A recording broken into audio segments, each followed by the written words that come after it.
I'd like to now formally introduce and welcome Ivan Lewis MP and Lucianaberger MP and Shadow Minister for Mental Health. Really appreciate you coming along today. And I'd like you both, we haven't really got an order, so it's very flexible, to say a few words, and then we'll, and the two people that wanted to speak, hopefully you'll get a chance to speak shortly. Would you like to say something? Yeah. And then Luciana, and then we open the discussion. Sure. Thank you. Thanks so much, and thanks very much for inviting us this afternoon. Those testimonies were incredibly powerful, I think, about some of the challenges that people face, and I guess for me it's quite sad to think that 20 years ago, 25 years ago, when I was working on the front line of mental health services, things seem to have not only not got any better, in some ways have even got worse, and I find that scandalous, to be honest.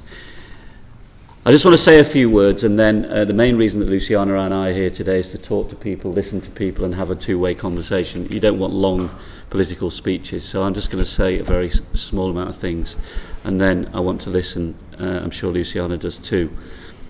I think the first thing to say is I think it's fantastic that Luciana's here. I applaud the fact that Jeremy Corbyn has made a groundbreaking decision to make mental health a shadow cabinet position. That sends a very clear and strong message about the status of mental health, and I think it's long overdue.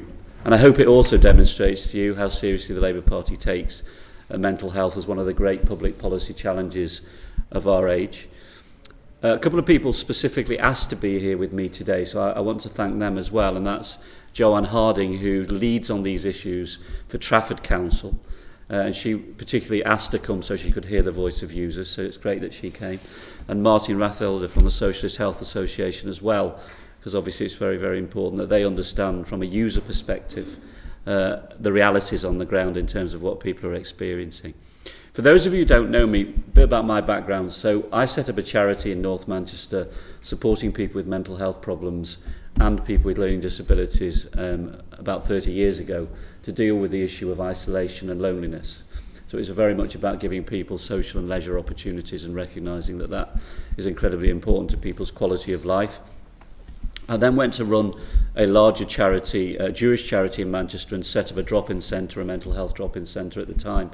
There were no real services available for people who wanted culturally sensitive services for the Jewish community. And I met, one of the things that was quite interesting about that, there was a very strong and powerful users group that was heavily involved in the development of the centre, in calling for the centre, but also, when we actually ran it, we tried to run it with a strong users' perspective and users' voice. Since then, some of you will be aware, I was a local councillor for 8 years, and I've been a member of Parliament for the last 18 years. And recently I said, only last week, that I intend to stand to be the first ever elected Mayor of Greater Manchester. And one of the things I said, the Mayor, as you can appreciate, will have a tremendous range of responsibilities, but I said that I would take personal leadership responsibility for mental health and learning disability, and the reason for that is very straightforward. I don't think if there isn't political leadership and a political focus on mental health and learning disability, it will continue to be the poor relation, despite the finest rhetoric in the world. So I hope by setting an example at the most senior level and saying mental health and learning disability, Cinderella services, and you all know that's how they treat it, will be my top priorities. I hope by me saying that and by me focusing on those issues, we can finally get some significant progress and some significant investment. I think I've said that my priority will be fighting inequality. And if you think about the great examples of inequality, both within the health service actually and within our society, the lack of opportunities and decent services for people with mental health problems, and I know it doesn't necessarily apply to people, but people with learning disabilities, in my view, are two very powerful examples of inequality. Inequality in society, but even inequality in our health and social care system. There's a lot of rhetoric about parity of esteem at the moment. And my view about this is, first of all, obviously, over the last 20 years, when it comes to issues like stigma, there has been some progress. The fact that you have MPs standing up in the House of Commons who are willing to talk about their own mental health issues, the fact that you have famous high-profile people who are willing to talk about these things, is a step forward. But I think to talk about paritative esteem between mental health and other health conditions at the moment is a cruel deception. I think it's entirely misleading in terms of people's realities on the ground and in the real world. And for those of you, who want to know, not only do I know about mental health services because I used to run them, by the way, my family uses mental health services and has used mental health services. So this is from a perspective of somebody who's seen the real world. And so I think it's a cruel deception to talk about paritative esteem. I think under the Tories, mental health is once again going backwards, both in terms of fair funding, but also the realities that are facing people who use services, their loved ones. And we've heard from Unison today, frontline workers as well. I think many people in this room would accept that frontline workers are doing their best to make this system work.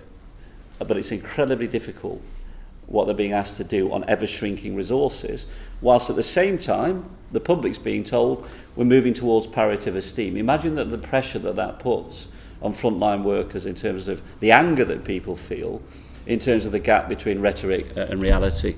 And the final point I would make is about culture. I think it's not easy for professionals or politicians to treat users of mental health services as equals. And I think if they pretend it is easy, they're not telling the truth. They don't find it culturally the norm. The health service, in my view, is a long way behind local government in regarding people who use its services and their families as genuine partners. That we know best culture and mentality still prevails in far too much of the NHS. As I say, local government not perfect, but slightly better. So I think that if we're going to have high quality responsive mental health services going forward, politicians, professionals, people at all levels have to get it that the voice of users needs to be central. And there's one, people talk about consultation. Well, you're all very familiar with what consultation often means. It means we've already made the decisions, but we're going to ask you what you think to validate the decisions that we've always made. That's not really what I'm talking about. I'm talking about engagement. And I'm talking about ongoing engagement. Not reactive when there's a crisis, when there's about services are about to be closed, when difficult decisions are about to be made. I'm talking about genuine, ongoing engagement. And it's not easy. We won't always agree. We won't always be able, any politician who looks you in the eye and says, we'll always be able to give you what you want is lying, okay? But if there is mutual respect, if there is belief that people are genuine in what they are trying to achieve, and they're treating people with respect, I think people are very tolerant and reasonable. It's when they feel they're being ignored, disregarded, marginalised, and treated as second-class citizens that I think people feel very angry. And I think many people in this room know what I mean by that, because that's their experiences often on a daily basis. So this, for me, today is the beginning of a dialogue about what people want to see here in Greater Manchester, because if I am going to become the mayor and if I am going to have lead responsibility, I need to understand from yourselves what are the top 3 or 4 issues that would make the most difference. No politician can deliver 20 priorities.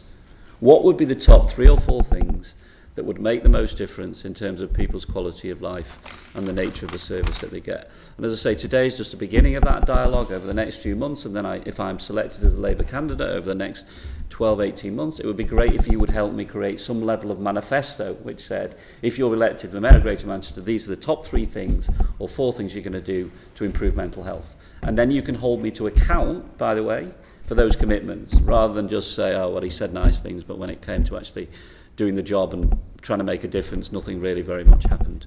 So that's all I wanted to say as a starter for 10. As I say, I'd be really delighted to hear from people in response, and I know that Luciana's got a lot of things she'd like to say too. Thank you very much.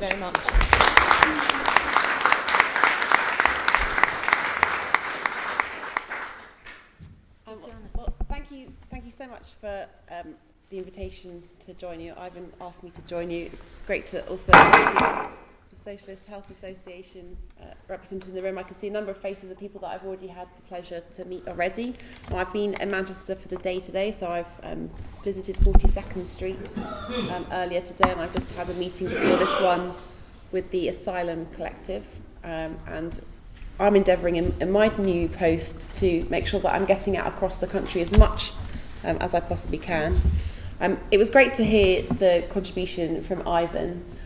He's actually said many of the things that I wanted to say, but I will say a few more things in addition. I think it's very clear from his contribution that here in Manchester you've got an advocate on behalf of mental health, someone whose commitment to this issue is unparalleled, I think, and I'm really grateful to be joining Ivan here today. As you just heard, I was appointed to this new post, this new shadow cabinet position in September. I'm the new shadow cabinet minister for mental health, and I've been leading on mental health for the Labour Party since October 2013, but I'm now doing it just focusing on mental health, whereas previously I was the shadow minister for public health with responsibility for mental health. I've been in this post now for coming up for 5 months, and I have endeavoured wherever possible to join meetings like this because I'm absolutely clear that the voice of service users, of carers, the voice of survivors is absolutely vital if we as the Labour Party are going to make a difference going forward. Similar to what Ivan just said, we hear a lot about consultation. We often also hear the words co-production, but they actually really need to mean something. And it's meetings like this that are really important for us as politicians to hear firsthand from you about what you think are the issues, what the challenges are, but also where we can make a difference. And so my job is first and foremost to hold the government to account. And I'll speak very briefly in a moment about where we're at in terms of mental health nationally. It's not a pretty picture.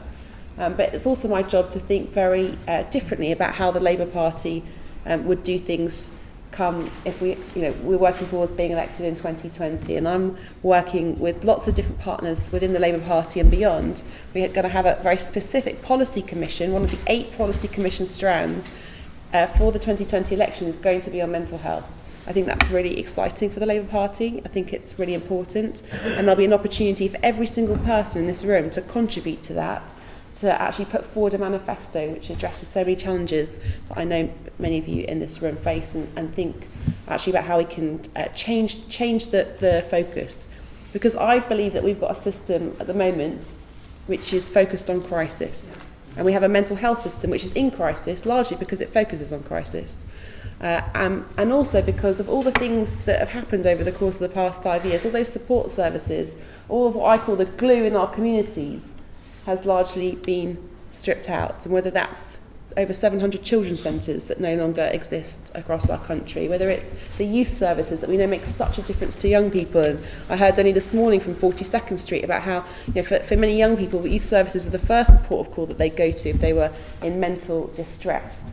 Whether it's the fact that we've lost so many befriending services. We know in the past year alone we've lost 30% of educational psychologists, which really make a difference in our schools and our places of learning. We know in terms of the investment in our leisure services and our outdoor spaces, which can make such a positive difference and contribution to our mental health, that they have gone as well. And all of that makes a massive difference. And then you look at what has happened to mental health in and of itself. And as Ivan said, we have a government which speaks a really good talk when it comes to mental health. I hear it across the dispatch box. David Cameron's done it on a number of occasions just in the past few weeks. But you only have to look at the figures. I don't like to talk about it in terms of numbers. If you look at the numbers in terms of what's happening in 2016, we had the suicide figures come out just the other week. Suicide's gone up again in our country. We have one person that very tragically takes their life every 4 days in our prisons. I think that's a disgrace in 2016. We know that the number of people being detained under the Mental Health Act has increased. We know that we've lost 10% of nurses working in mental health since 2010, nearly 5,000 nurses. We've lost over 1,500 beds. I mean, the list goes on and on and on in terms of numbers. But behind those numbers are people that are affected. There's people sat in this room. There's people who are caring on behalf of their family members, who know the challenges that you face in order to access a service. We know thresholds have gone up. Waiting times are increasing, and we know that there's too many people working in mental health themselves that are under such duress because of the pressure of what they're expected to deliver. It's a numbers game that they're expected now, and there was only last week a proposal put forward by people working in mental health to say, you've got to think about our mental health as well because of what's actually happening in this system. It's not a pretty picture, and that's why on Tuesday I had an urgent question in the House of Commons trying to hold the government to account for the Mental Health Task Force report which they sneaked out during recess last week. They didn't want to bring it to the House of Commons. Really, really naughty. I had to demand an urgent question of the Speaker to actually hold them to account, to say actually this additional £1 billion, which they say is going to be available by 2021, they still can't confirm that that's any sort of additional money. And actually what happens between now and 2021?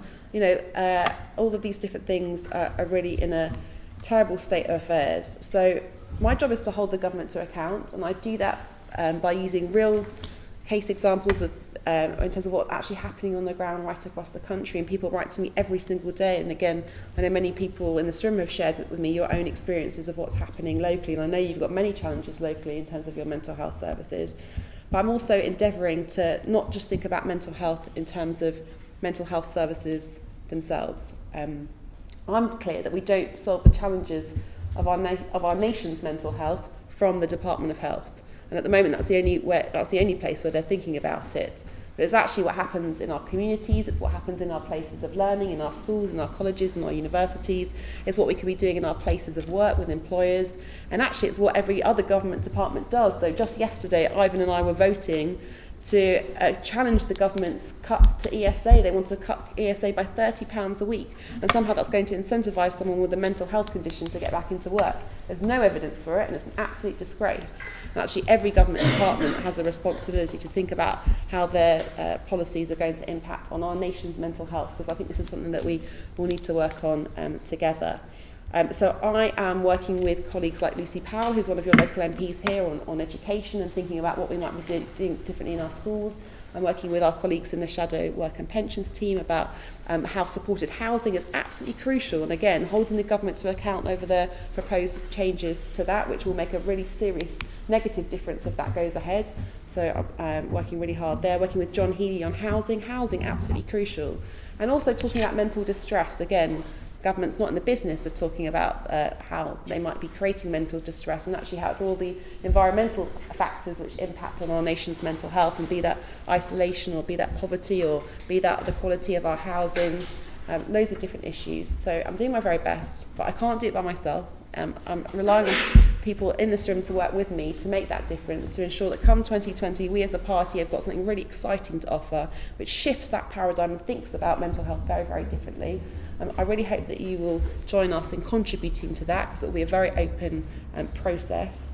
And just to finish, again, I'm clear that as a party, we need to be the party which makes parity of esteem mean something. It was actually our colleagues in the House of Lords that wrote parity of esteem into the Health and Social Care Act. If it hadn't been for them, it wouldn't exist. The Tories and the Lib Dems kind of trumpet as well, we've got parity of esteem, therefore that's all fantastic. It's essentially just words written into a bill. And again, I think it's incumbent on us to make it a reality. That's what I'm working towards. And I hope that together we can make that difference. So thanks for inviting me. I look forward to hearing your contributions.